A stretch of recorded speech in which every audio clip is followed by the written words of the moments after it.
Welcome to my channel. In today's video, I'm going to show you how to stay more anonymous online by automatically changing your IP address while browsing the web or performing online tasks. This technique can make it much harder for trackers, websites, or malicious actors to pinpoint your real location. It adds an extra layer of privacy, helps reduce targeted tracking, and is especially useful for cybersecurity learners testing how systems react to changing network identities. Before we begin, a quick disclaimer: this video is strictly for educational purposes, cybersecurity awareness, and ethical learning. It is intended for students, researchers, and penetration testers who want to understand privacy techniques and how online tracking works. This is not a guide to bypass laws, evade authorities, or engage in any illegal activity. Always follow your local laws and use these techniques responsibly. Now, let's get started. The tool we're using today is a terminal-based tool called IPghost. It works by routing your internet traffic through the Tor network and automatically rotating your IP address at set intervals, giving you a constantly changing online identity. To access the tool, open your browser and search for IPghost GitHub. Then click on the official repository link.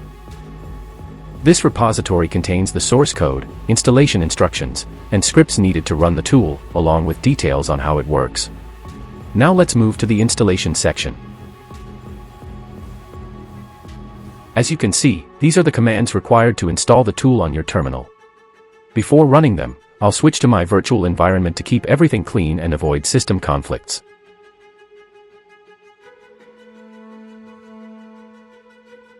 Then I'll copy the repository link from the browser and clone it into the terminal.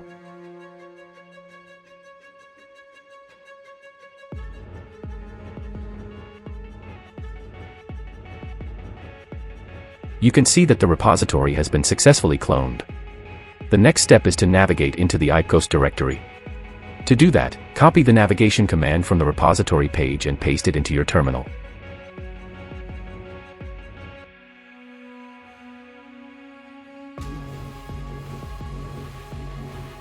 Now type ls to view the contents. You'll notice there's another IPghost folder inside. We need to move into that directory as well for the final setup. Before continuing, I'll clear the terminal to keep things clean.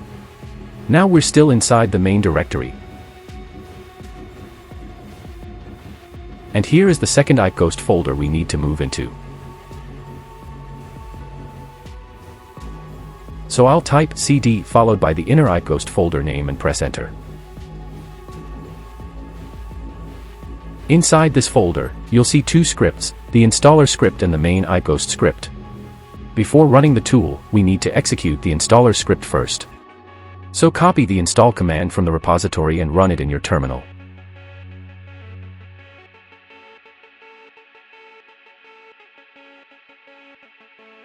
You'll be prompted to choose whether to install or uninstall. Since this is our first time, type Y and press enter. After a few seconds, you'll see a confirmation message indicating that the installation was successful. Now it's time to launch the tool.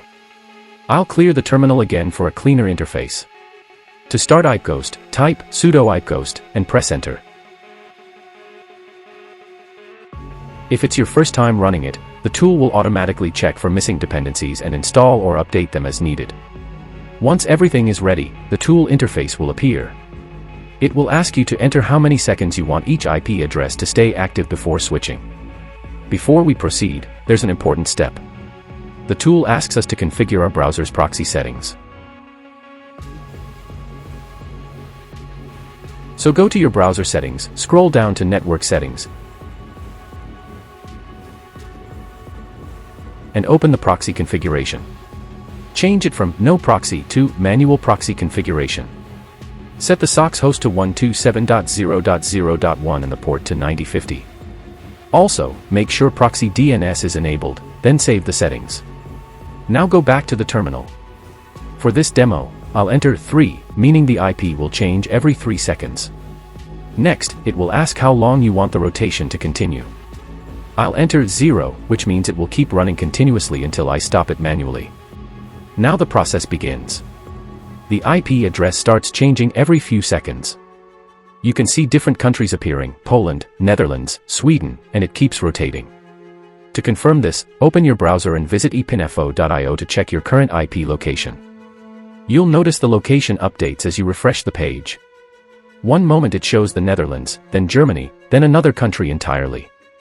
What this means is that anyone trying to track your location through your IP will see constantly changing data instead of a fixed point. This makes tracking significantly more difficult and adds a strong layer of privacy when used correctly. Keep in mind, sometimes the change might not reflect instantly in your browser. This depends on caching and system speed. Even if there's a delay, the IP is still changing in the background. Overall, tools like this are very useful in cybersecurity and privacy testing. They help researchers understand how tracking systems work, allow penetration testers to simulate different geographic access points, and give everyday users more control over their online footprint. Ethical hackers, OSINT analysts, and privacy-conscious users often rely on similar techniques, not to hide wrongdoing, but to protect data, test systems, and stay informed about digital risks. Before we wrap up, here's a final disclaimer. This video is created solely for educational and awareness purposes. It is meant to help people understand online privacy and cybersecurity concepts. Misusing tools like this for illegal activities is strictly discouraged and may have serious legal consequences. Always act responsibly, respect laws, and use your knowledge to protect, not to harm. If you found this video helpful, make sure to subscribe and turn on notifications for more cybersecurity and OSINT content. Thanks for watching, and I'll see you in the next one.